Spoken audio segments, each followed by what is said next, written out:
Scientists tracking Europe's death toll from this summer's heat wave just confirmed something that should stop you in your tracks. The number crossed 6,000 confirmed deaths, and here's the part that makes this genuinely unsettling, the part most headlines rushed past. That number is not final. It was never going to be final at 6,000. It has kept climbing every single week since, and researchers are now saying the true total is almost certainly several times higher than anything officially confirmed so far. To understand why a death toll can keep rising for weeks after a heat wave technically ends, you have to understand how heat actually kills people, because it is nothing like how we usually picture a natural disaster. There is no single dramatic moment, no collapsed building, no flood surge captured on camera. Heat kills quietly through cardiac arrest, kidney failure, stroke, and respiratory collapse, conditions that get written down on a death certificate as the immediate cause rather than the heat that triggered them. That single fact, more than any conspiracy or cover-up, is the entire reason this story keeps changing shape as more data comes in, week after week, long after the actual heat itself is broken. The heat wave itself struck Western and Central Europe starting in late May and intensifying dramatically through late June, eventually becoming what scientists are calling the most extreme heat event the continent has ever recorded, surpassing even the historic summers of 2003 and 2022 in several key measurements. Spain hit 45.1 degrees Celsius in the town of Andújar. France recorded its hottest day since 1947, 13 separate. Countries broke temperature records during the same stretch, and the heat did not arrive as a brief spike. It settled in and stayed, trapped in place by a stalled ridge of high pressure that meteorologists call a heat dome. The earliest official numbers came from the World Health Organization, which reported roughly 1,300 excess deaths across Europe within the first week alone, counting only the days since June 21st. Excess deaths, for anyone unfamiliar with the term, means deaths above and beyond what statisticians would normally expect for that time of year, based on years of prior mortality data. It is the method scientists use precisely because heat so rarely appears as an official cause of death on paper. From there, the number did not slow down, it accelerated. Individual countries began reporting their own tallies as health ministries processed local data.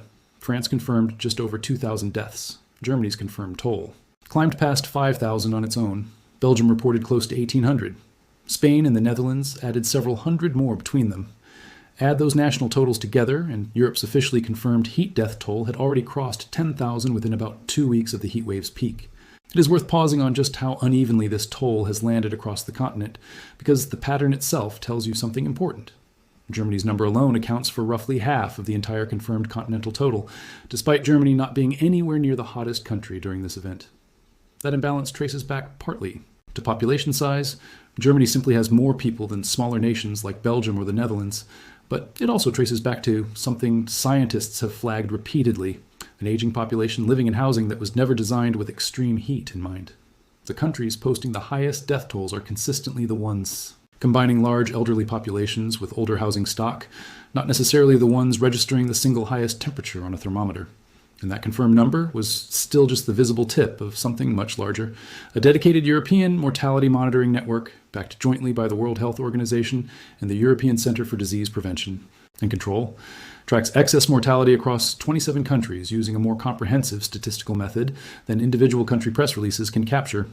That network's own estimate for a single week in late June, June 22nd through the 28th, put the toll at more than 16,000 excess deaths, with more than 14,000 of those deaths among people over the age of 65. Then came the number that made headlines around the world for a different reason entirely. An independent climate scientist at Indiana University, using a previously validated statistical model that links temperature spikes to mortality rates, published a preliminary estimate suggesting the true death toll for that single peak week alone could exceed 20,000 people. That figure has not yet been peer-reviewed by other scientists, and the researcher himself has been careful to describe it as a statistical estimate rather than a confirmed count. But it lines up disturbingly well with how every previous major European heat wave has eventually played out once the full data finally comes in. That pattern is the real story here, and it is worth sitting with for a moment. In 2022, Europe's hottest summer on record at the time, the World Health Organization's real-time estimate during the event itself put the toll at roughly 15,000 deaths. Once researchers went back months later with complete mortality records, the real figure turned out to be more than 61,000, over 4 times higher than the number reported while the crisis was actually unfolding. The same widening gap showed up again in 2024, when the final confirmed total reached nearly 63,000 heat-related deaths across the continent for that summer alone, and the summer before that, in 2003, the very first modern heat wave to expose how badly Europe undercounts these deaths in real time, the eventual full toll came in above 70,000 people. Look at those 3 prior summers side by side, and a pattern becomes impossible to ignore.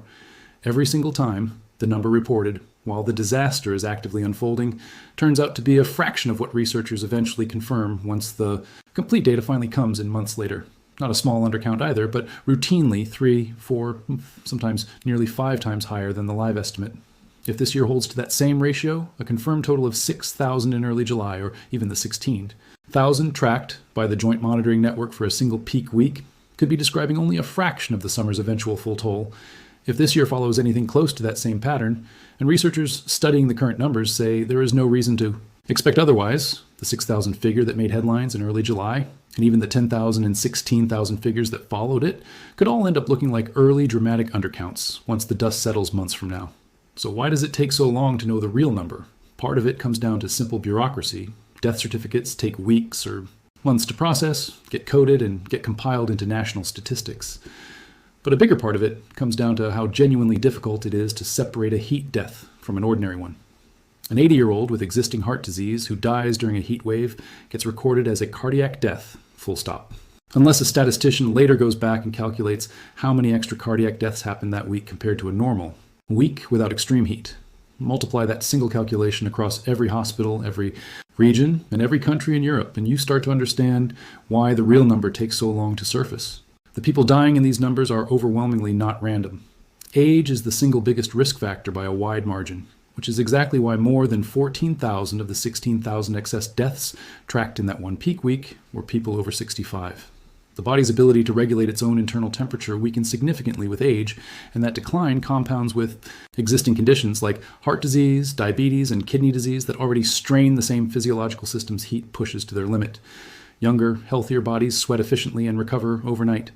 Older bodies, especially those already managing chronic illness, often cannot do either, which is why the same heat wave that sends a healthy 30-year-old to the beach can quietly kill an 80-year-old sitting alone in an overheated apartment a few streets away.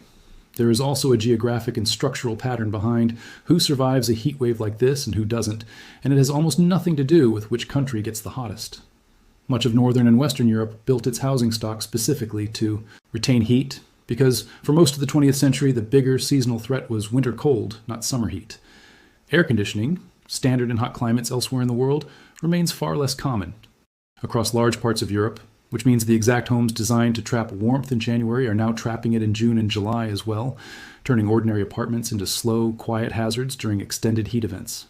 Retrofitting that housing stock at any meaningful scale is not a quick fix. It is a decades-long infrastructure project, which is part of why so many public health officials describe this as a race they are currently losing.